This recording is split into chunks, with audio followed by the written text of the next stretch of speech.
What's going on, everybody? Welcome to the week 2 edition of the walkthrough. I am your host, Matty Kiwoom, and I'm joined, of course, by the host of America's Game, South Harmon's own Mr. Eric Vanek. Eric, we ready to talk a little week 2, baby? Yeah, let's talk week two. Me and you just finished talking up week one on America's Game this week. 2.5 hours of just brain dumping everything in our brains about week one. So that was a lot of fun. But yeah, let's get going for week two, man.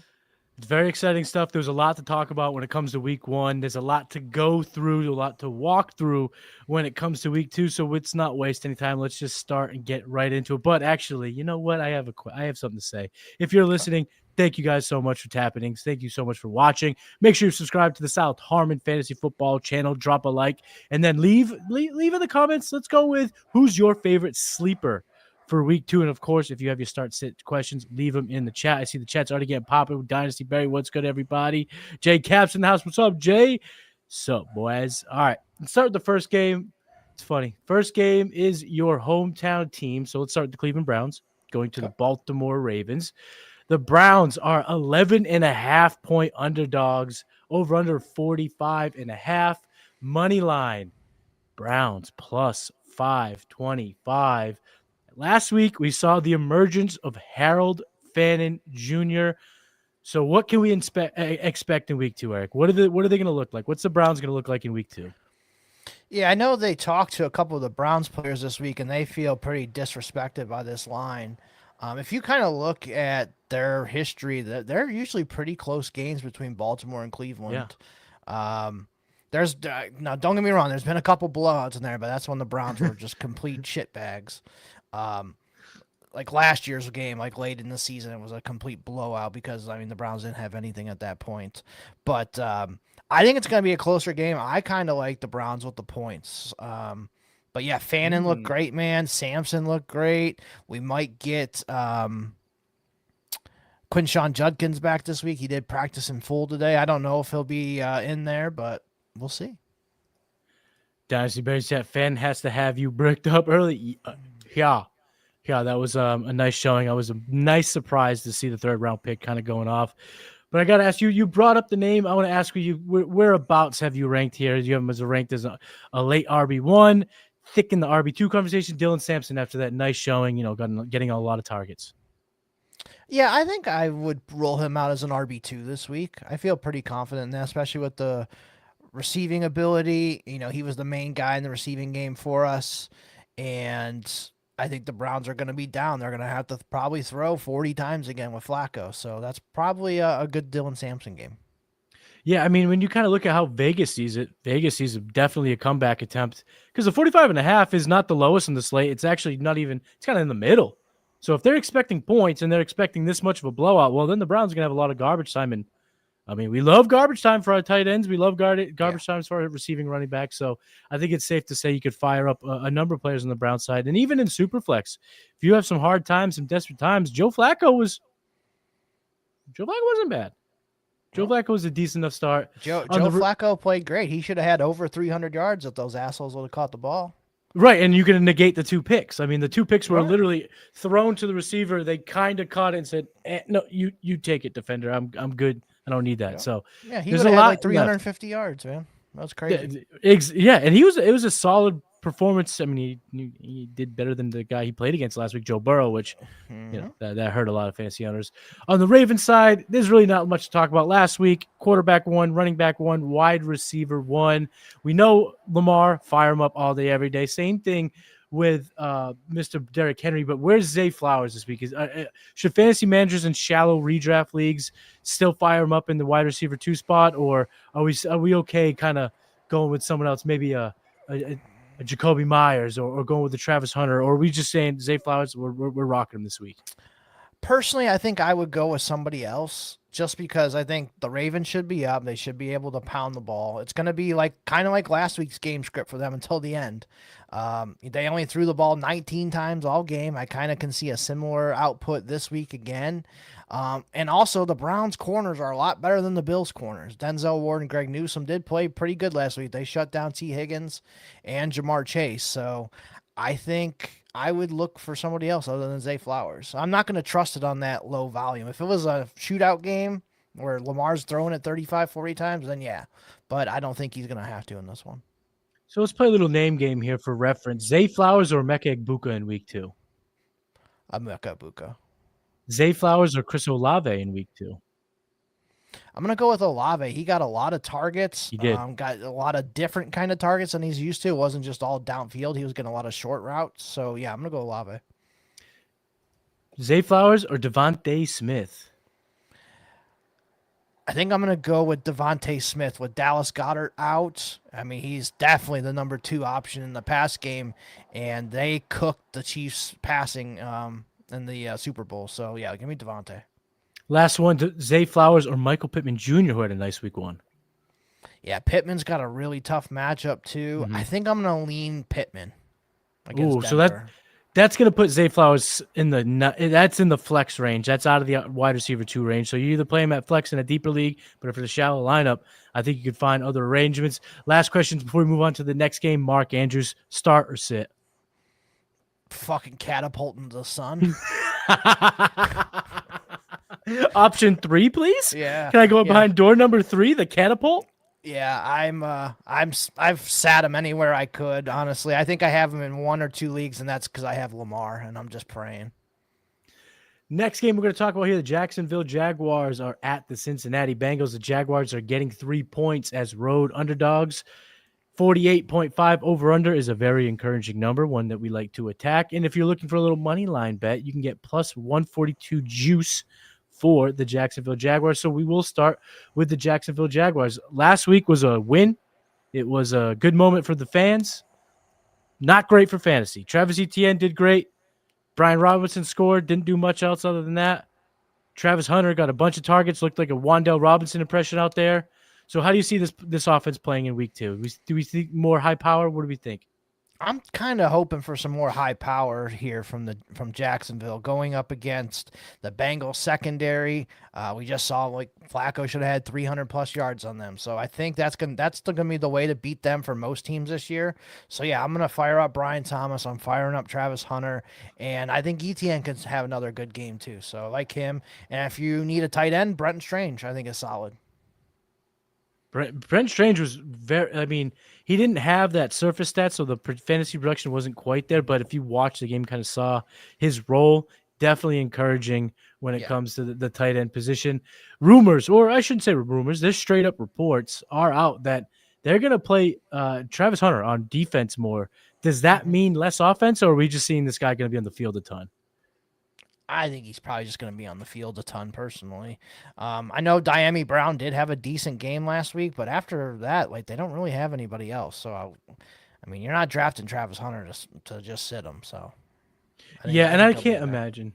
I can't imagine that, that first week of, what he looked like. I can't imagine that deterring them from using at wide receiver. I thought he looked fine, and I think that as they use him more downfield, he was starting to get into a bit of a rhythm. And the weather delay kind of threw everything weirdly into a monkey wrench. So I'm kind of playing everyone, pretty much looking like I will play anyone but Trevor Lawrence. So I'm not really excited about Trevor Lawrence, but at the same time, if I believe in the weapons, then I should believe in Trevor Lawrence. But he is on thin ice in fantasy this week because he had a smash spot in week 1. He dudded out, man. Yeah, I put him in a couple lineups. Obviously, playing over Purdy because Purdy's out, so I had to throw him in there. I'm trying to remember who else I'm playing him over.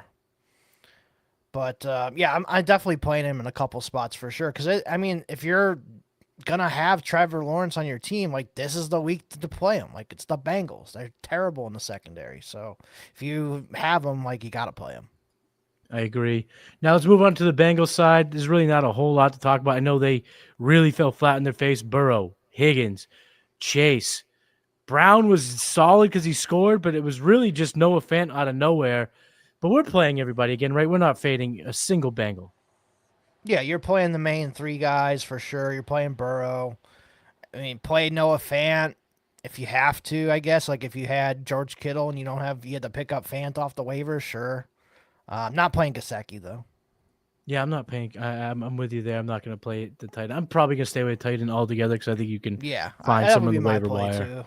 Yep. especially with the fan and emergence and Juwan Johnson, who we'll get to soon enough. So I'm going to stick away there. But this game's pretty straightforward in terms of breaking it down. So let's move on to the NFC East divisional game. The New York Football Giants head to Jerry World to take on the Dallas Cowboys. The New York Giants are getting 4.5 points as road underdogs.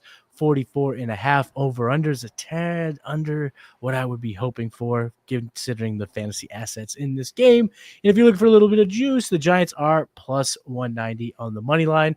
Let's start with the visiting Giants.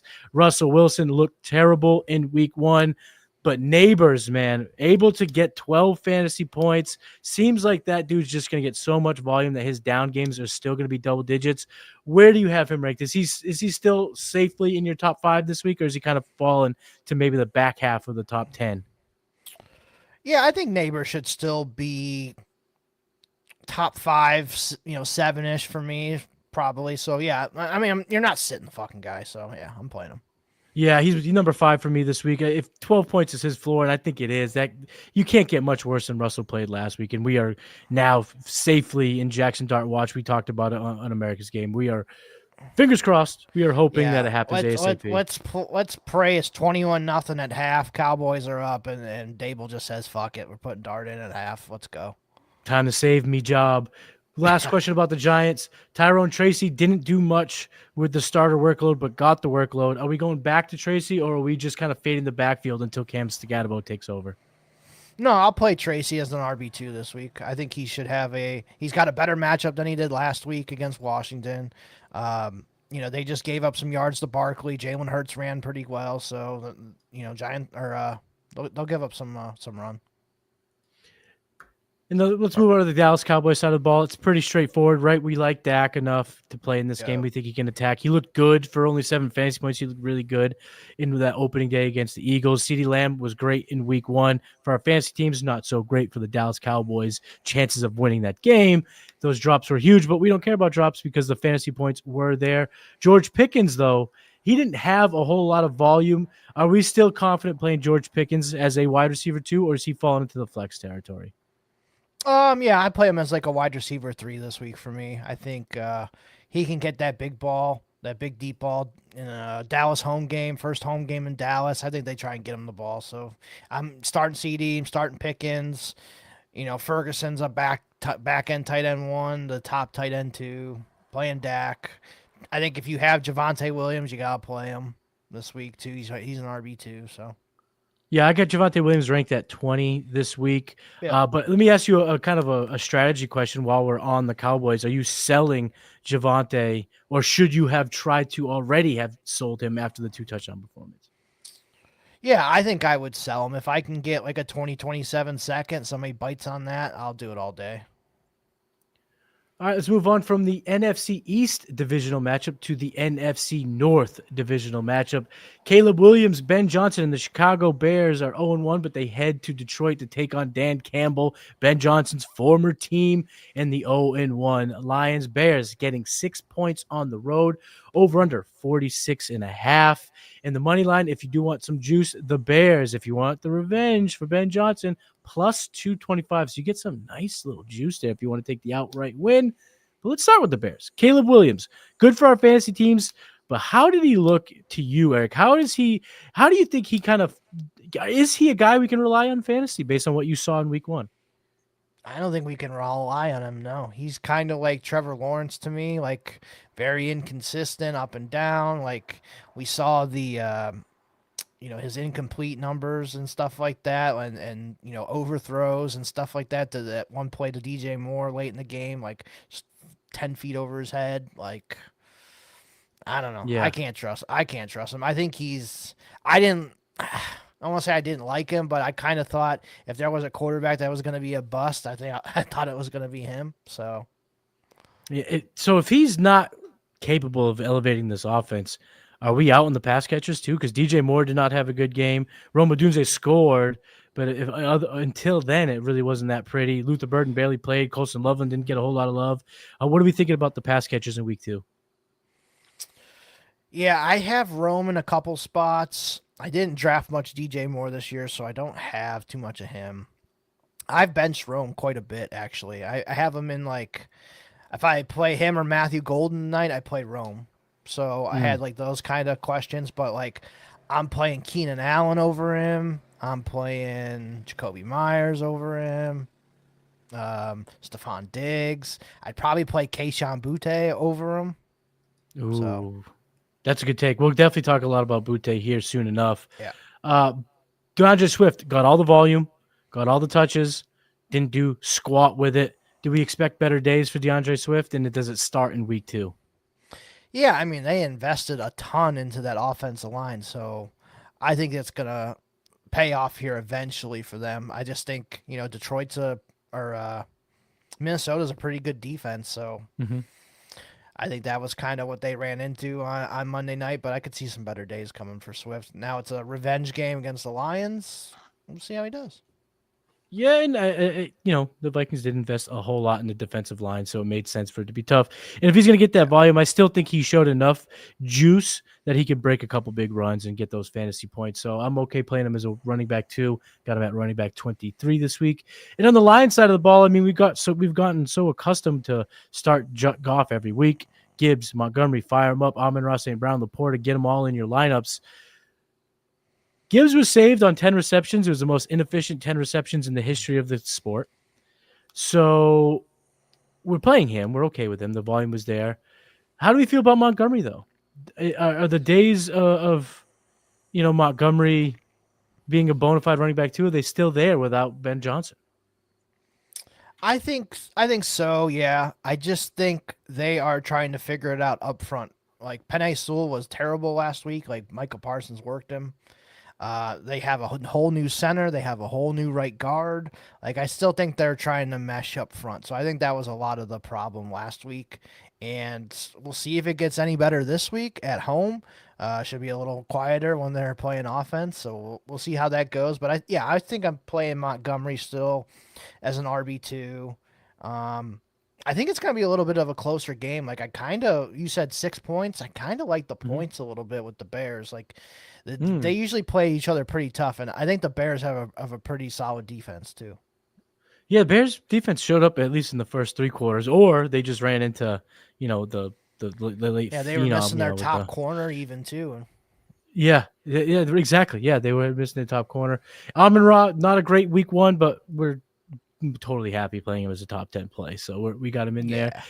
And Laporta was very encouraging in week 1. I have him at tight end 4 this week. I like what I saw. I think he can emerge as that number 2 target over Jameson Williams and on a more consistent basis. Jameson he's that big threat guy. So let's end it there. Where do you have Jameson? Where do you think he should be in our lineup? Should he be ready to go or? Yeah, I've played him pretty much everywhere I had him, so he's like a wide receiver 3 for me this week. I could see him in a flex too. Laporta, he did have 4 catches in the fourth quarter when they were kind of coming back from behind. So hopefully we get him a little bit more involved earlier on in the game and not just in catch-up mode. So let's move on to the next game here, and we are talking about Daniel. We got you right here. We're going. Yeah, I want to hear about the Butte talk. Okay, we're about to get it right now because the New England Patriots, they take their 0-1 record to take on their divisional foe, Miami Dolphins, who are also 0-1. Patriots are getting a 1.5 on the road. Ooh, kind of shocking. Hammer. Over under 43.5 seems a little fair. I'll say that. And you get no juice. It's minus 102 for the Patriots, minus 118 for the home Miami Dolphins. Let's start with the New England Patriots. Drake May threw the ball the most times he's had in his career, most completions, most yards, most attempts, all that good stuff. But the reports here in New England, they want to establish the run. So why don't you go ahead and talk about Drake May and the running backs, and then we'll talk about Butte and the receivers. But let's start. Drake May, are you excited to play him? Are you hesitant to play him? And then how do you see the running back situation playing out in week 2 against the Dolphins?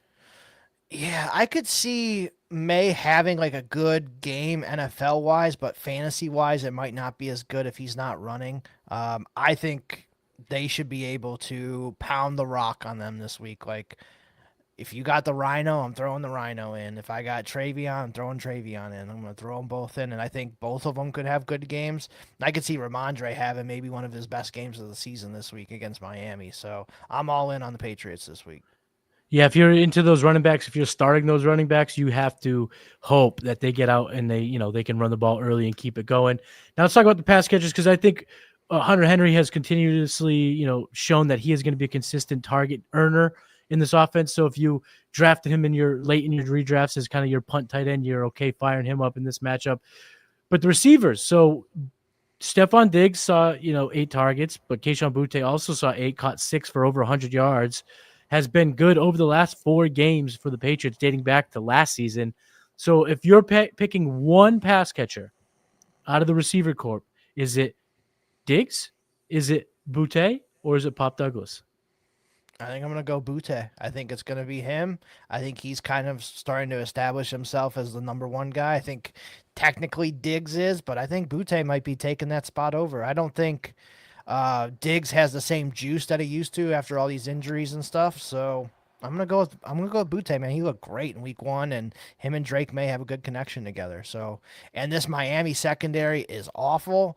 Their number 1 corner, Storm Duck, I think got hurt, and he ain't gonna play. So, yeah, it's looking rough. Boutte is my highest ranked Patriot receiver this week. I think the chemistry matters, the trajectory of his improvements matter, and the lack of true stud receiving options is definitely playing a factor here where Boutte can seize the day and be a consistent start in our team. And I've been trying to gobble up as much Boutte. I've been trying to get that booty as much as humanly possible in my fantasy leagues because I think he's going to be a good flex play going forward. On the Dolphin side, playing A-Chain, but what about the pass catchers? Are we playing Waddle and are we playing Tyreek? I've sat Waddle everywhere I could. Tyreek, I guess you got to throw him in there, but if you have some really good options, I would play him over him. Like, I had one, I think I sat him, and I played Keenan Allen over him because I got Keenan Allen late in my draft. So I'm definitely playing like Keenan Allen over him. Playing like McLaurin and Debo over him for sure tonight. Um, I probably would take the shot on Zay Flowers over him too. Mm-hmm. That we talked about earlier. So yeah, I mean Tyreek Hill I think is like a flex play at best for me.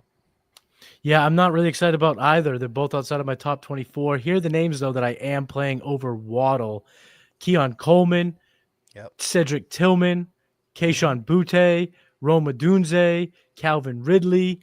And like you said, Deebo Samuel's an easy start for me tonight against the Packers over Waddle. So I'm not really interested in Waddle. And I'm not even going to talk about Tua because unless it's super flex in the most desperate of situations, you ain't playing no Tua Tagovailoa until we see this offense get a little bit better. Because last week was an absolute, positively, it was a train wreck. Now let's talk back about some NFC teams. The 1-0 San Francisco 49ers traveled down to New Orleans, and I think they're going to be able to field the team. Everybody's hurt, but I think they'll still be able to field a 53. But the Saints are 0-1, and they're hosting the Niners. Saints are getting 3 points as home underdogs. Over-under 40.5 is terrible. We don't love seeing that number, but we can't necessarily buy into it because last week's lowest slate went absolutely bananas. But if you want some juice, the Saints are plus 142 at home. But let's start with the Niners. Christian McCaffrey, Ricky Pearsall. Is that it? Yeah, hold on 1 second. Yeah, Kyle, you need me to come play this week, wide receiver? All right, I'm in. Like, yeah, they're calling everybody in. Yeah, I'm playing McCaffrey, I'm playing Pearsall, and that is it. Like, I don't even think I would trust Jennings with his injury and stuff. So McCaffrey and Pearsall are the only two I want to play. Yeah, and with Brock Purdy out, Mac Jones in, we're just hoping that Ricky Pearsall gets the Brian Thomas Jr. treatment and just gets peppered because he was super efficient last week. But we want to see the volume. We want to see more volume so that the efficiency meets volume, and that's how we get massive fantasy output. Yeah. But let's go to the Saints side of the ball. We're not playing the quarterback. We already talked about we're okay with Olave based on the volume. Alvin Kamara is a play every which way. You're never going to sit that guy. But I want to ask you this. Juwan Johnson, you sitting him? Where do you have him ranked? And should we be confident in week 1 repeating in week 2? Yeah, I'm very confident in playing him. He would be probably a back end tight end one for me this week. So yeah, I'm definitely playing him for sure. Especially if like I'm a team that lost George Kittle and Jawan Johnson was probably on my waiver wire, or I lost Dallas Goedert. Like Jawan Johnson, definitely fire him up for sure with the amount of work he's getting. Um, I will admit I did sit Kamara in one league this week, and I had some really good options over him, but he didn't get the same passing volume that he usually gets. Like he only had 2 targets. Ooh, so you're not really into Alvin Kamara this week. You're gonna Yeah, give me I a mean, name. Give me a name you're starting. What's the situation in which you're not playing Kamara? Oh, I'd have to look it up real quick. Like you playing? Let's just say, are you playing Javante over Alvin Kamara? Ooh, that's a good one. I think I probably would. Yeah. Okay, and then one more, Aaron Jones, who caught a touchdown. That one. I probably play Kamara on that one. Yeah. So that's kind of the line there, but he's still a running back too. You have to have a pretty good running back room to not play him. But I think the point stands, if you play DFS, maybe you don't want to get a whole lot of Alvin Kamara shares in your DFS portfolio this week. Okay, I found the lineup I'm playing him over. So I have Genty and Henry in, and then I'm playing in my 2 flex spots. I'm playing Emeka Ibuka and Devontae Smith over him. Okay, so that's a great. Oh, I'm glad you brought that up. That's a good point to talk about. Is if you have him for a flex play, there's a number of receivers you would go over Kamara. Okay, all right, that makes a lot of sense. Yeah, I thought it was a running back, but yeah. So yep. Well, I mean, you are playing You're playing Henry and Ginty, which you're going to do that every single week. I mean, that's right. That's that's good. All right, let's talk about another AFC East divisional matchup. The Bills are 1-0, and they head to the Meadowlands to take on the 0-1 New York Firepower Jets after last week. Holy shit. The Jets are 6.5-point underdogs, so they're getting 6.5 at home, 46.5 over-under. And if you want the juice on the money line, the Jets are plus 235, Bills minus 290. Bills, we don't have to spend a whole lot of time. We're just playing the usual suspects, right? Yep, you're playing Josh Allen. You're playing James Cook. You're playing probably Keon Coleman. You're playing Khalil Shakir. I think Josh Palmer's worth a flex spot, possibly. Dalton Kincaid, I know he caught the touchdown, but like he was still pretty much 50-50 split with Dawson Knox, and they were also playing Jackson Hawes quite a bit to be the blocker. So I would probably say Kincaid's more of like a top tight end 2 for me. Like I'd play Jawan Johnson over him. Mm-hmm. So, but would you play Harold Fannin Jr. if you picked him up off waivers?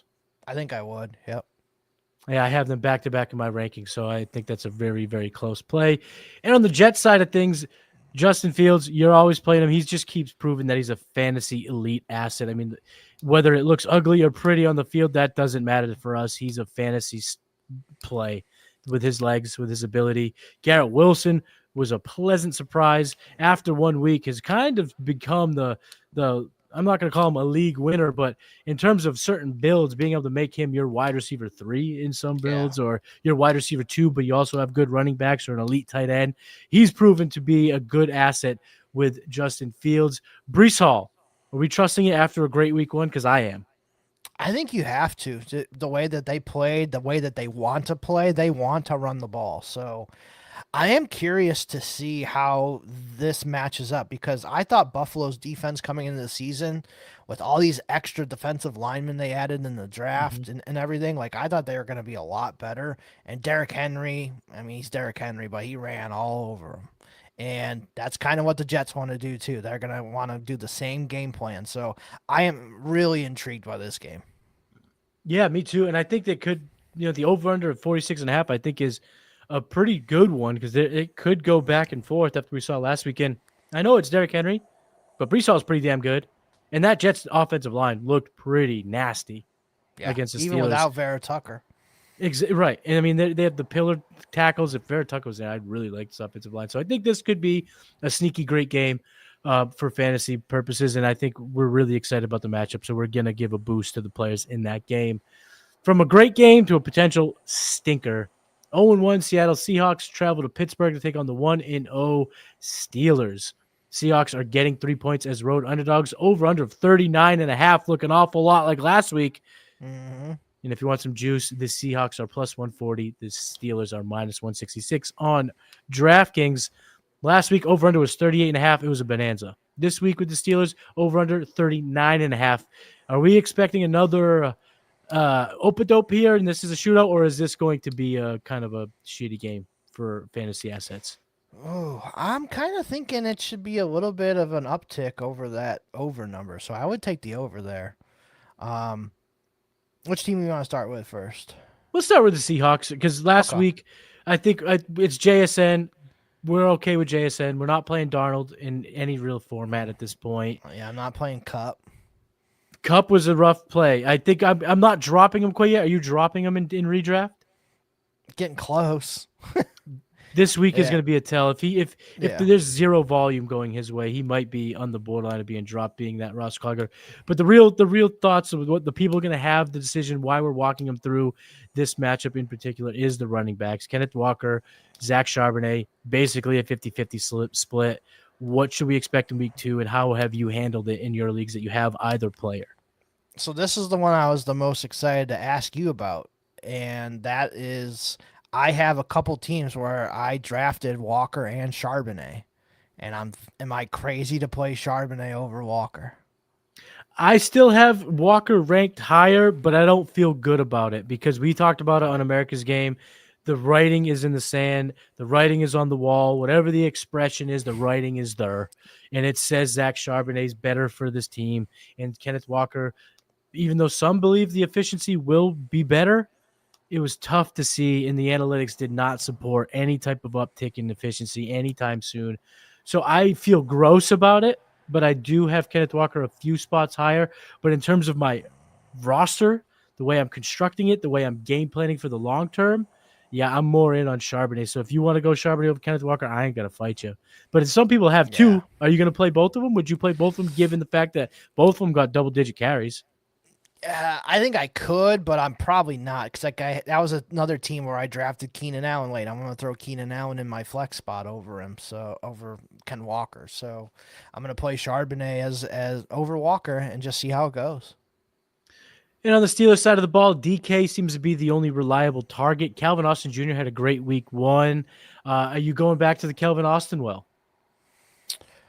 I think that's not a terrible play. Like, I think he could be a good flex play if you need somebody. Like, if a bunch of these guys that you had that got hurt, I don't mind it. I had he was like my third or fourth like claim in on the players this week. Like I had Butte and Jawan Johnson's ahead of him. Those guys got more fab bidded on them than I was willing to spend, and I ended up with Calvin Austin on a couple teams. So I don't hate it. I think he is the absolute locked in number 2 wide receiver on that team, and I don't see anybody coming to take it anytime soon. So I think he could be somebody that's a flex play in certain matchups.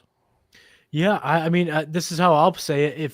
If you have confidence playing Quentin Johnson, Josh Palmer in week 2 after a decent week 1, then I'm firing up Calvin Austin because I have them all kind of in that same range. Dynasty question, can we safely drop Roman Wilson even though he's a 3rd-round pick? Yeah, put him and Mark Andrews together. Catapult those fuckers to the sun. Later on. Ya. Talk to me about the running backs. That's where we'll end for the Steelers. We're talking about the running backs. Jaylen Warren seemed to be the guy that's going to be most reliable. Kenneth Gainwell was on the field far too much, for my opinion. Yeah. But Caleb Johnson, what are you thinking about Caleb? Yeah, you're sitting Caleb until he actually gets out onto the field and starts playing more. I think Jaylen Warren is like the RB2 flex play. Kenneth Gainwell is like a desperate flex play for me. Yeah, I agree. And Caleb Johnson might end up being that fab destroyer in redraft because he could get dropped here in short order. Injury, he gets fired back up. So if you got the roster space, keep him. But if you don't, like I'm kind of chalked up in one league. I'm contemplating making the drop. We'll see how this week goes. I'm going to give him more than just 1 week because I just believe the kid's too talented to let him go too early. Yeah. When you look at your leagues too, it's going to say Pittsburgh or Seattle's 32nd against running backs. That's because Christian McCaffrey, beat him up pretty good. So I'm not like fully buying into that. Like I'll play some Jaylen Warren, but I've benched him in a couple spots too. Next game, we're going to talk about the 1-0 Los Angeles Rams travel to Tennessee to take on the 0-1 Titans. Rams giving 5.5 as road favorites, over under 41.5. Not that great of a number. If you want juice, you got to get it on the Titan side, plus 185. Rams are minus 225 on the money line. Let's start the Rams because it'll take all of 3 seconds. You're going to play Kyron Williams. You're going to play Puka Nacua. You're going to play Devontae Adams. Stafford, is he a quarterback 2 in a Superflex league? Oh, yeah, easily. Yeah, if you got Puka, you're playing, you got Adams, you got all those guys, yeah.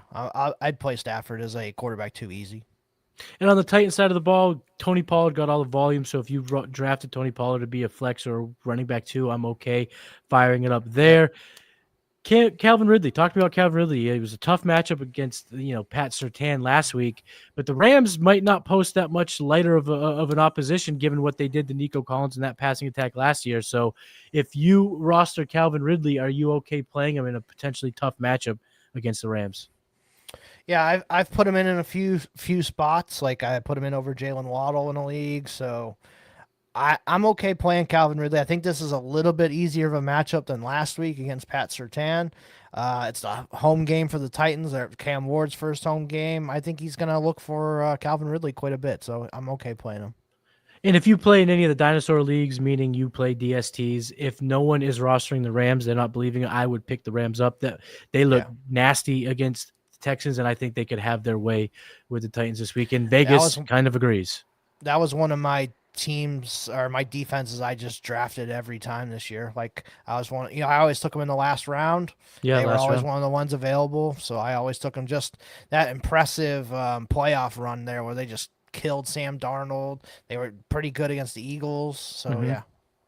Yeah, that front seven's nasty. They can get after the quarterback, and their cornerbacks are, they're decent enough. They brought some free agents in that really helped bolster that up, some vets. All right, let's talk about the first 4:00 game on the East Coast. 0-1 Carolina Panthers head west to take on the 1-0 Arizona Cardinals. Cardinals 6.5-point home favorites, over under 44.5. Cardinals minus 290 on the money line, where the Panthers have the juice plus 235. Let's start with the Panthers. Bryce Young, is he dust in terms of our fantasy teams? I don't want to say he's dust, but I think he struggled quite a bit. I want to see him get more in sync with Tet McMillan and Leggett and these guys. I'm not playing him this week, but I'm gonna hold and we did see some promise last year. I just want to see if we can get back to that. Maybe he just needs to kick the rust off a little bit. I hope so, because I want that Tet McMillan to shine, because I think he looked great in week 1 in terms of his usage and his abilities. Yeah. Chuba Hubbard he's become maybe one of the most valuable running back 2s in fantasy. Super consistent, not necessarily a top guy, but he's never in the bottom. He's always producing. He's always there for a touchdown. So I like him as a top 20 play. I'm firing up Chuba Hubbard all day long. You mentioned Tet. I got Tet ranked at 13. I love what I saw out of Tet McMillan. I think it's going to be a great battle between him and Will Johnson. A couple of rookies going at it this week. I'm very excited to see that. But last week proved to me that Tet McMillan might be bulletproof, because the game was terrible in terms of Bryce Young. The targets were not efficient, and yet he still walked away with 11 fantasy points. When your receiver can get 11, 12, 13 PPR fantasy points on a train wreck game, well, you're going to have a lot of 25-point games in storage. So I like Tet McMillan. We're firing him all day. Let me ask you real quick about Jatavian Sanders, Xavier Leggett, the second pass catcher here. We were hoping someone would emerge in Jalen Coker's absence and Adam Thielen after he got traded. Neither one was all that exciting for fantasy. Leggett got targets, super inefficient with it. Jatavian Sanders was really an afterthought. Are either one of these guys worth like a deep flex play? Not for me this week. I kind of want to see it. Like if they're on my bench and they go off, then so be it. But I kind of want to see it first. I agree. I'm staying away from anyone other. Everyone. If you're Chuba and Tet, Chuba. That's all I'm playing for Carolina. Chuba had one of his best games of last year against the Cardinals. He tore him up. So. Fire it up, baby. Yeah. And on the Cardinals side, take a couple seconds to talk about it, but it seems pretty straight up and down, like 6 o'clock, right? Yeah, James Conner's a top 10 play for me this week. He tore them up too last time they played. I've put, couple of my punt RB teams where my second RB spot is way up in the air. I threw Trey Benson in a couple spots just because he is playing on third downs. He is getting some drives. Like, just kind of hope he gets some run there because Travis Etienne just ran all over this defense, and they were the worst run defense last year by far. So I don't think they've improved very much. So give me those guys for sure. Marvin, I'm playing McBride. That's about it. And Kyler. Play Kyler. Yeah, I'm excited to play. I'm excited what I saw out of Marv. Got him as a top 20 play. McBride is just, we don't have to talk about McBride. McBride's as locked in as it gets. Yeah. All right, let's talk about this next. This next game is actually very exciting from a football standpoint, but it has fantasy letdown written all over it. But we shall see because it is indoors. But the 1-0 Denver Broncos head to Indianapolis to take on the 1-0 Danny Dime-led Indianapolis Colts. The Broncos are giving 1.5 as road favorites, over under 42.5. Broncos minus 130 on the money line. Colts plus 110. Let's start with the betting real quick. Are you believing in the Colts, and is that enough juice for you to lay some coin down on the Colts to win outright? No, I'm taking the Broncos here. Broncos, yes. Sorry. It's the horses. Actually, they're both horses. Yeah. I'm going to take the horses here.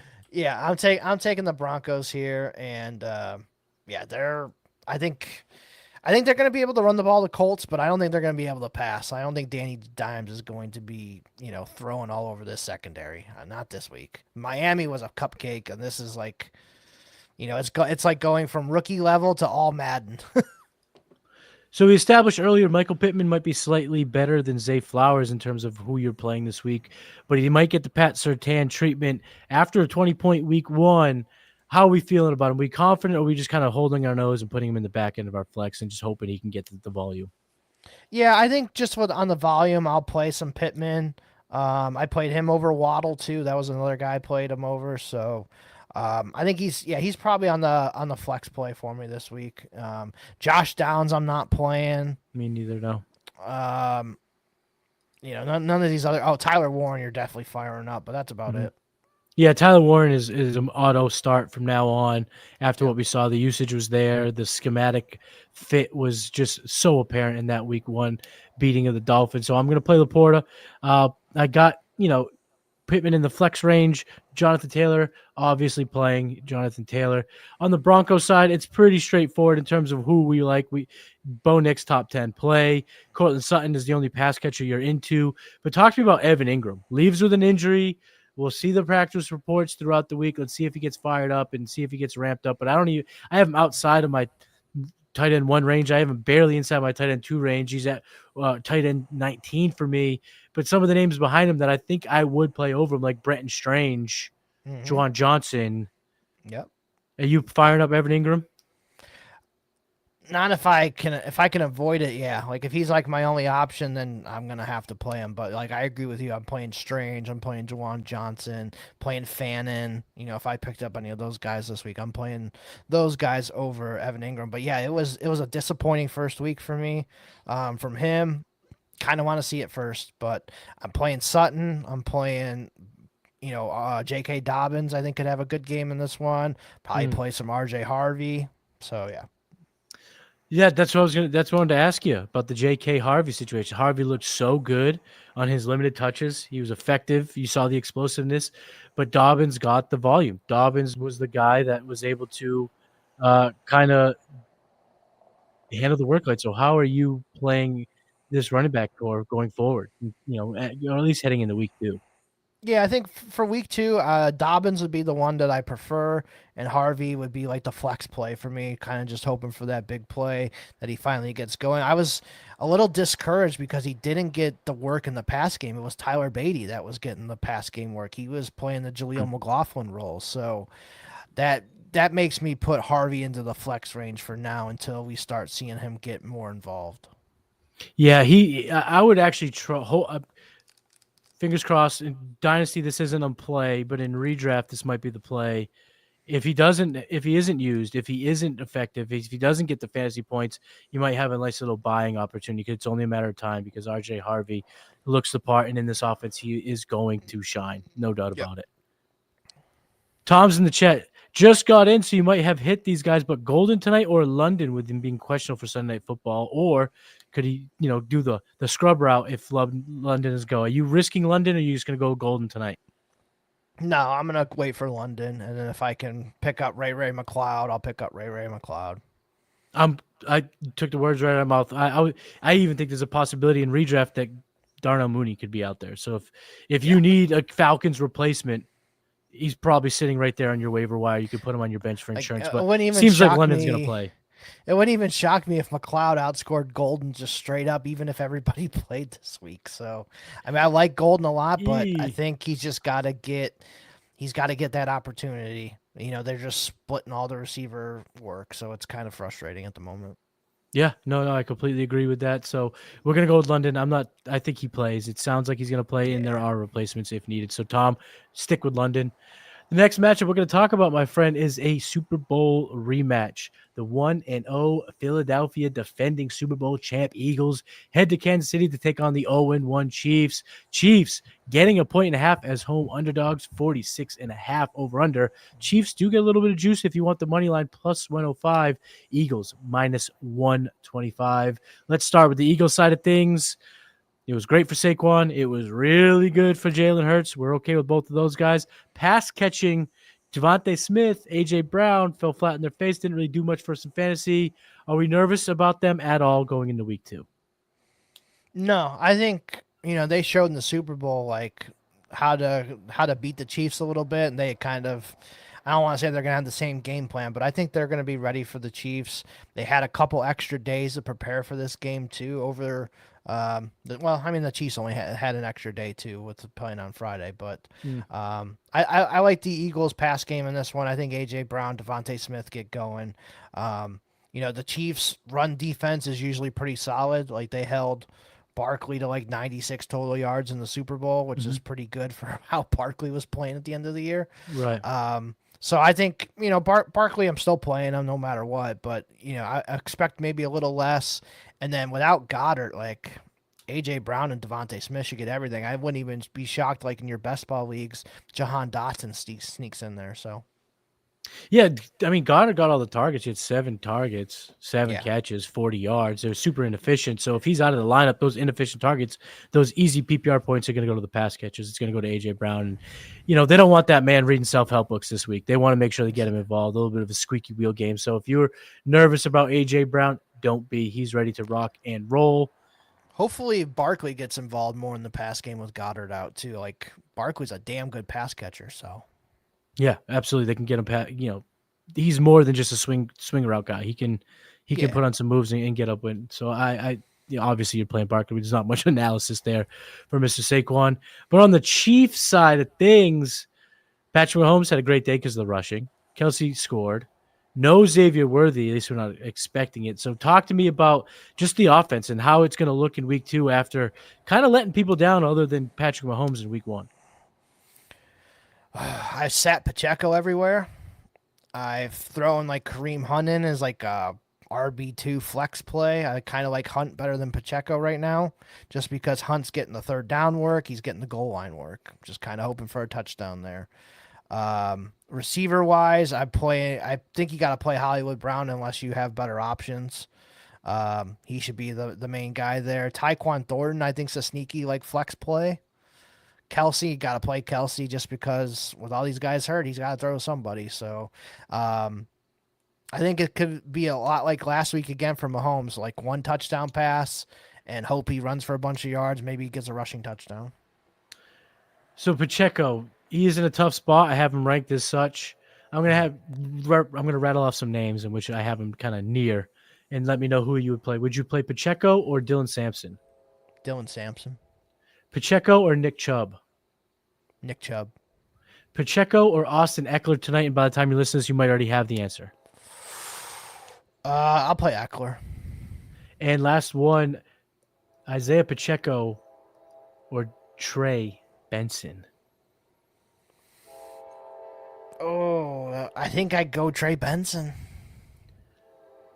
I only have him 2 spots different, so I would play Pacheco, but I would be very, very on the fence about the decision. It would kind of because I think they might get similar workloads. Like I could That's right. see, 50-50 on both backfields, and yeah.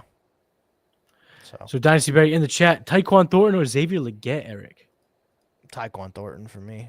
Even though I hate the guy, I don't think he's very good, but he's the number 2 receiver on that team right now. I mean, Juju's there too, but yeah, DB, none of these guys are good, so just go with the better quarterback. That's just kind of how I see it. Go with the better quarterback at this point. Yeah. Okay, we got another one in the chat. Full PPR start, 1 QB, 2. So basically set this guy's lineup for us, Eric. All right. I think I go with Baker Mayfield. Definitely Correct, starting Derrick Henry, starting James Cook as my 2 running backs. 2 receivers, you're throwing Amon-Ra in there. You're throwing Keon Coleman in there.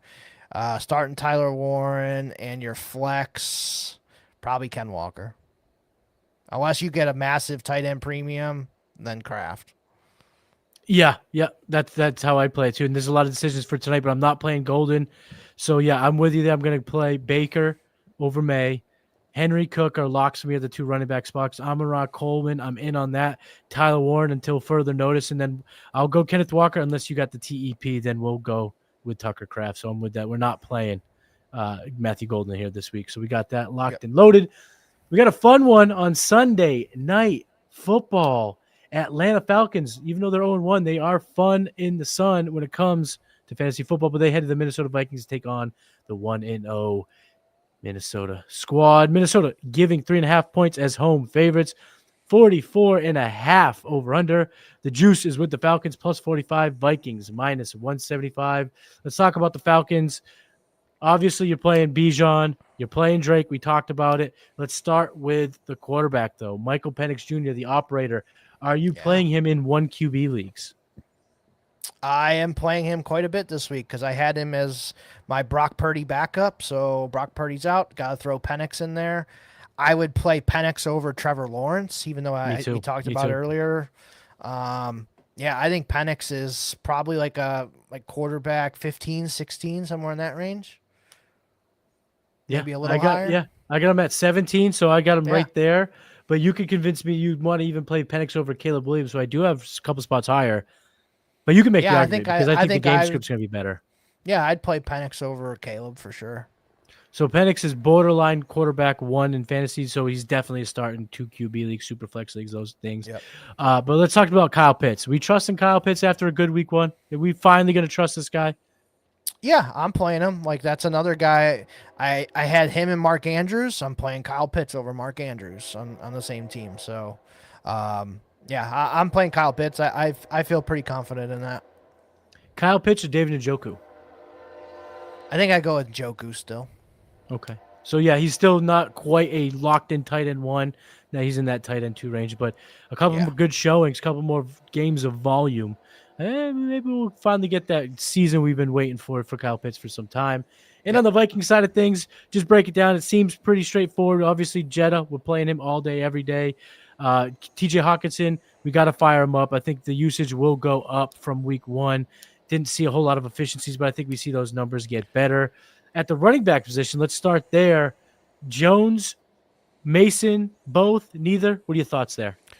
I think I like Jordan Mason a little bit more than I do Aaron Jones for this week. But I think they're both like RB2 flex plays. So they're pretty close, I would say, in rankings. Mason looked great. Mason was the more effective rusher. It's just Aaron Jones is still so dynamic across the field, and he can do so many things and help out J.J. McCarthy. So I agree. I think you could fire up both. I do have Aaron Jones ranked higher because I do kind of latch onto that passing game role. And I think this game could shoot out a little bit. So I think we might want to go a little more up tempo. But you're always okay playing Jordan Mason, the flex, because he has that touchdown upside given his role and given his skill set. But I talked about JJ. Talk to me about JJ because I'm starting him. I love what I saw. I like that you can have a shitty game through 3 quarters and still finish as a fringe QB1. So talk to me about JJ. Yeah, I think I'm okay playing JJ this week. I think there's maybe some other options that could be a little bit better, but I mean he looked fine like towards the end, obviously there. Like the beginning wasn't great, but passing numbers, I want to see that come up a little bit. Like, I want to see Hawkinson get involved. Like, Thielen didn't do a damn thing. I didn't even know if he was on the field half the time. Hmm. Obviously Jefferson needs to have a bigger game. So, yeah, Sunday Night Football, big time game here. I think McCarthy's a good play. So I am actually just realizing this in real time. I am not kidding at all. I had no idea that there was 2 Monday night games, and your boy just got a little excited. I just got very excited. I didn't realize that there was 2 on Monday. I love the doubleheader. Just give me more and more football as much as possible. So let's start with game number 1 on Monday night. Tampa Bay Buccaneers, they're 1-0, and they head to Texas to play the Houston Texans, who are 0-1. Buccaneers are getting 2.5 points on the road. Yeah, I mean Houston's a tough place to play with that defense, man. Yeah, I guess so. But over under 42.5 really just speaks to that. And if you Yeah. want the juice, you can get some juice for the Buccaneers plus 114 on DraftKings, where the Texans are minus 135. I'm just going to give you the whole game, Eric. Walk through both teams because I think there's not a whole lot to really latch onto. I think we like what we saw. I think we're okay with what we've been playing and how we drafted these guys. But I'm going to hand you the ball and let you run with it. Yeah, I think Stroud is probably a quarterback 2 for me. I just don't see the firepower with this passing game. I'm hoping Nico Collins has a much better game this week because Tampa Bay secondary is not that good. So yeah, let's get some Nico Collins in there going. I'm not playing any of the other receivers. Like they just, Higgins and Noel were behind Justin Watts and Xavier Hutchinson. So no thanks. And Nick Chubb got pretty much all the work. So I'm going to play Nick Chubb this week as like a flex play RB2. I think that's fine. Mm-hmm. And then Tampa Bay side, I think you're firing up Baker, you're firing up Mike Evans, you're firing up Emeka Buka. I am not gonna like say Mike Evans is like a stone cold lock, but Derek Stingley against Mike Evans could be a little rough. So Yeah. I think he's more like a wide receiver 3 for me this week. You're playing Bucky Irving, and that's probably about it on the Bucks. Yeah, it's not really much to talk about because we kind of saw Yeah. we needed to see that the ADP and the start worthy guys or the relevant guys are going to be exciting to play in fantasy football. Last game on the week 2 slate. Again, make sure you are subscribed to the South Harmon Fantasy Football channel. Drop a like and in the comments leave who are some of your favorite plays, some of your favorite sleepers in week 2. Los Angeles Chargers, they're 1-0, and they head to Vegas to take on the 1-0 Raiders, a battle of 1-0 AFC West squads. Chargers giving 3 points as road favorites, over under 46.5. The money line, minus 185 for the Chargers and plus 154 for the Raiders. Let's start with the Chargers side of things. Keenan Allen, is he back?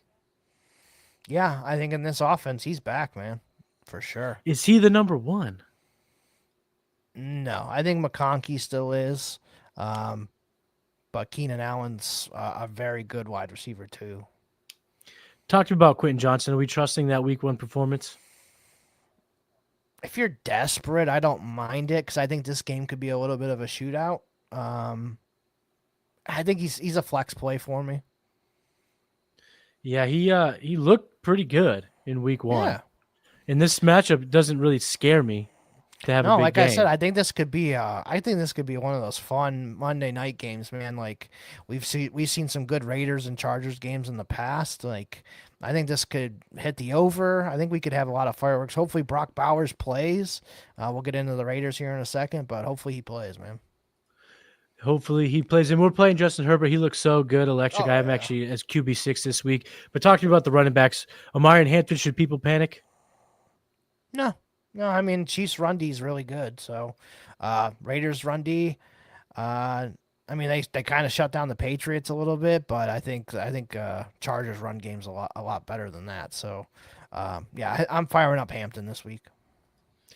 For sure, I got him as a top 15. Playing on the Raiders side of things, Geno balled the F out. Are we going back to the Geno well in our Superflex leagues?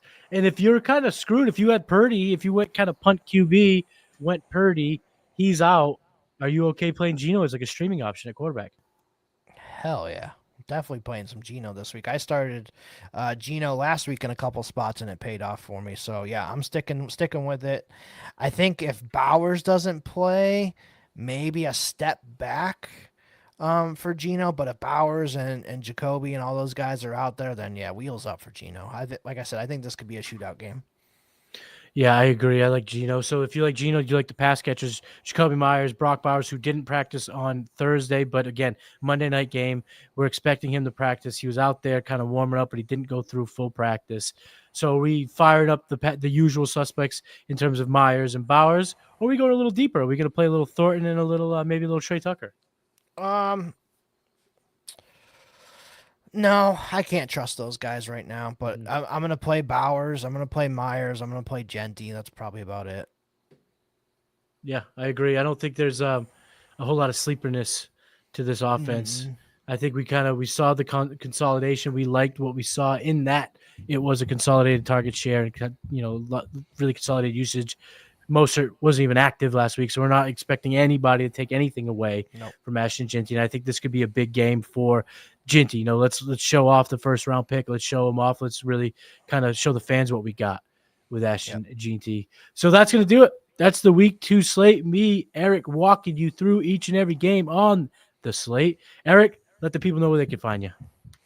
Yeah, you can follow me at Eric Vanek NFL on X, at America's Game Pod as well on X. That's when my show comes out on Thursdays, right on this very podcast feed. Yeah, make sure you check that out. Me and Eric just did a marathon. AG 2.5 hours was a blast. Honestly, didn't even feel like it. It really didn't. And we stayed on talking for another 20 minutes about wrestling. If we had brought up wrestling for the America's Game segment, we would have gone for 3.5 hours. Yep. It was a blast, though. I'm glad to do it. So make sure you check that out. Make sure you check out last week's walkthrough, every single walkthrough. And then don't forget, guys, South Harmon Fantasy Football Channel, Sunday, noon Eastern Standard Time. Start a shit show. If you got start sit questions, you got lineup questions, you got trade questions, you got any questions, come hang out with us from 12 to 1. Eric is there every single week. I'll be there this week. We got the rotating guys. All your hosts from South Harmon will have their turn on the Start Shit Show. So make sure you're hanging out with us Saturday afternoon. Again, make sure you subscribe to the South Harmon Fantasy Football YouTube channel. Smash that like button, leave a comment, and make sure you follow me on Twitter. I'm at Matty Kiwoom. He's Eric Vanek. I'm Matty Kiwoom. This is the walkthrough, and we will see you next week for week 3. Peace.